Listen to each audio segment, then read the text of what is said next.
అందరికీ నమస్తే. మీరు చూస్తున్నారు Kurnool boy in Korea. So ఈరోజు వచ్చేసి మనమైతే సౌత్ కొరియాలో అయితే స్నోలో అయితే ఒక రేంజ్లో అయితే ఎంజాయ్ చేయడం అయితే జరిగింది.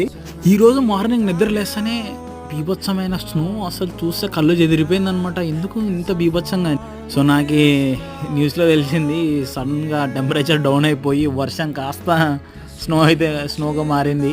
చూస్తున్నారు కదా, మామూలుగా అయితే లేదు. బీభత్సంగా అంటే బీభత్సంగా చాలా అందంగా ఉంది. మనకి స్నో అన్నప్పుడు అయితే ఏమంత ఎక్కువ అయితే చలిగా అయితే అస్సలు ఉండదు. స్నో అయితే ఎప్పుడైతే ఆగిపోతుందో ఆగిపోయిన తర్వాత మరుసటి రోజు అయితే సినిమా అయితే చూపిస్తుంది. సో ఇప్పుడైతే నేనైతే మనుషులు అయితే ఆడుకుంటున్నా. ప్రజెంట్ ఆ మనిషిని అంటే మనం ఏదో కొత్త కర్నూలులో మొత్తం ఎండలే ఎక్కువ ఉంటాయి. సో అలాంటిది సడన్గా ఇలాంటి చల్లదనానికి వచ్చేసరికి ఇలా మంచితో ఆడుకోవాలని అయితే అనిపిస్తుంది అనమాట నాకు అప్పుడప్పుడు. చూస్తున్నారు కదా, మంచి అలా ఎగరేసి మరి దాన్ని ఫుట్బాల్ ఆడుకుంటున్నాను, మామూలుగా కాదు. సో మీరు ఒకవేళ కొరియాకి వచ్చినట్టయితే ఖచ్చితంగా అయితే స్నోఫాల్ అయితే తప్పకుండా అయితే మరో వీడియోలో కలుసుకుందాం. Please subscribe.